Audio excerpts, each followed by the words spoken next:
ഒരു യൂണിഫോം കീറിപ്പോയതിന്റെ പേരിൽ സമ്പന്ന വർഗത്തിന്റെ ക്രിസ്ത്യാനികളായ കുട്ടികൾ ഇരിക്കുന്ന ബെഞ്ചിൽ നിന്ന് ആ കന്യാസ്ത്രീയായ ടീച്ചർ എന്നെ നിർദാക്ഷിണ്യ ക്ലാസ്സിൽ നിന്ന് ഇറക്കി വിട്ടു. യൂട്യൂബിൽ നിന്ന് എന്റെ ഈ വാക്ക് കട്ടെടുത്ത് പ്രസരിപ്പിക്കുന്ന ഒരാൾക്ക് വിദ്വേഷം പുലർത്താൻ ഇത് മാത്രം മതി. ഇതേ സമയത്ത് വൈകി ഒരു പീരീഡിന്റെ മധ്യഭാഗത്ത് ഞാൻ കയറി വരുമ്പോ ഈ ടീച്ചറും കുട്ടികളും ക്ലാപ്പ് ചെയ്തു. എനിക്ക് അമർഷമാണ് തോന്നിയത്. പച്ചയ്ക്ക് പിച്ച് ചീന്തി തിന്നിട്ട് 3-ാം ദിവസം വരുമ്പോ എഴുന്നേറ്റ് കൈയടിക്കുന്നു. വന്നപ്പോ സ്കൂൾ ലീഡറും കുട്ടികളെല്ലാവരും കൂടി എന്റെ കയ്യിൽ ഒരു പൊതി കൊണ്ടുവന്നൊരു പ്രസന്റേഷൻ. ഞാൻ തുറന്നു നോക്കുമ്പോ 2 ജോഡി യൂണിഫോം ആയിരുന്നു.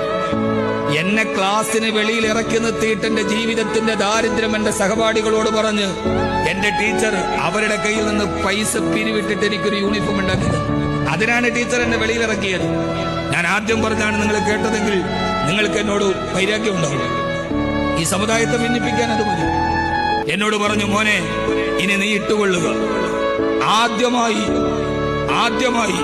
കീറാത്ത ഒരു പുതുവസ്ത്രത്തിന്റെ മണമുള്ള, ഞാൻ പറയാൻ കാരണം അതിനു മുമ്പും എന്റെ യൂണിഫോം എന്ന് പറഞ്ഞാൽ മുമ്പ് പഠിച്ചു പോയ കുട്ടികൾ ഉപയോഗിച്ചിട്ട് കളയുന്ന പഴയതാണ് ഞാൻ യൂണിഫോമായിട്ട് ഇട്ട് വരിക. ആദ്യമായി പുതുവസ്ത്രത്തിന്റെ മണമുള്ള ഒരു യൂണിഫോം എന്റെ കയ്യിൽ വെച്ച് തന്നത് ഒരു കന്യാസ്ത്രീയാണ്. ആ ടീച്ചറിന്റെ പേരാണ് സിസ്റ്റർ സിബിയ.